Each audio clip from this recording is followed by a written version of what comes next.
Mwaramutse neza bakurikiye Ernesto Fish 150, tubahaye ikaze kuri uyu wa mbere aho tugiye kubagezaho iby'ingenzi byaranze weekend muri football. Turaza kugaruka kuri shampiyona yo mu Rwanda aho yakinwaga umunsi wa 29 ukaba umunsi ubanziriza uwa nyuma kuko hakinwa iminsi 30 muri shampiyona y'iwacu mu Rwanda. Tudatinze reka turebere hamwe uko uwo munsi wagenze.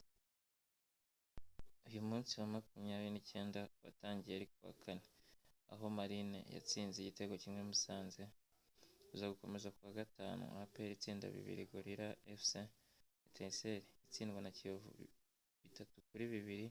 Kuwa gatandatu shampiyona yaje gukomeza, Polisi yatsinzwe na Etoile de l'Est nk'uko byari byitezwe. Amagaju atsinda Sunrise igitego kimwe ku busa, Bugesera inganya na Muhazi. Aba bari kurwanira kuguma mu cyiciro cya mbere. Ku cyumweru shampiyona yaje gukomeza aho Mukura yatsinze Gasogi ibitego 2-1. Rayon Sport iza gutsinda AS Kigali ibitego 4-2.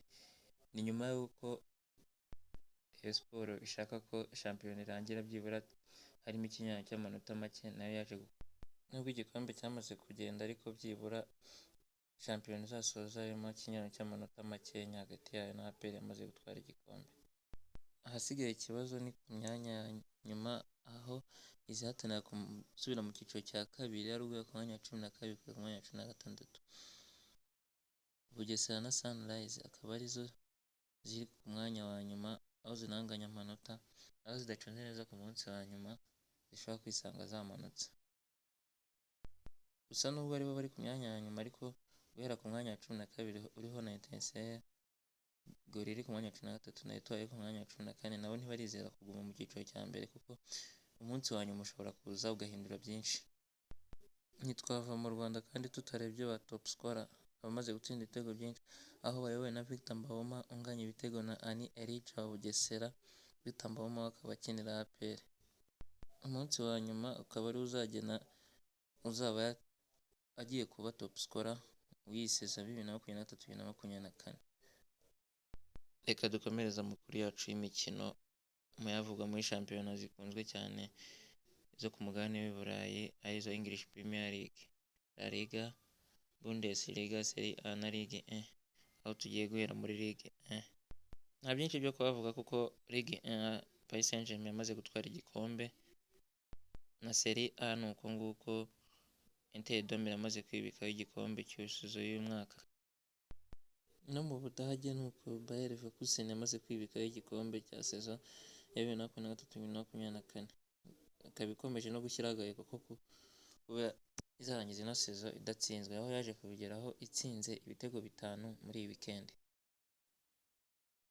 No muri Espagne bikaba ari uko nguko, Real ikaba yamaze gutwara igikombe aho yaje kubigeraho itsinze Cadiz ibitego 3-0 muri iyi weekend tuvuyemo. Indi mikino yo muri Espagne dore nguko uko yarayigenze. Mu mikino ikomeye yo muri Espagne yakomezaga, Barcelona n'ubundi Girona yaje kwitsinda 4-2, Atletico itsinda 1 Mallorca. Dore uko urutonde rwo muri Espagne ruhagaze.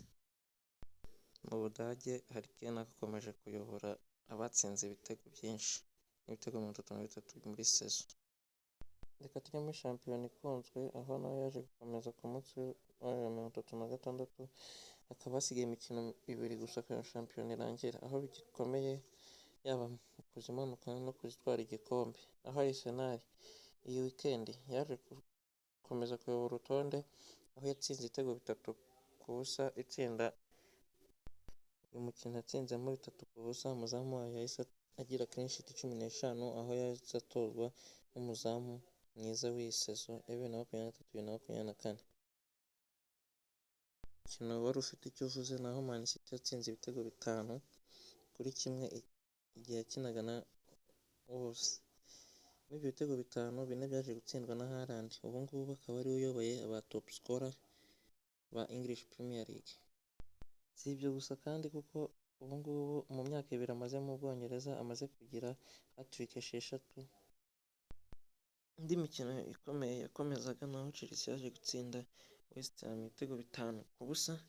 Ibi bikaba byayifashije Ibi bikaba byayifashije kandi gukomeza guhatanira imyanya myiza y'u Burayi, aho ubu ngubu igeze ku mwanya wa 7. Undi mukino naho Liverpool yatsinze Tottenham ibitego 4-2.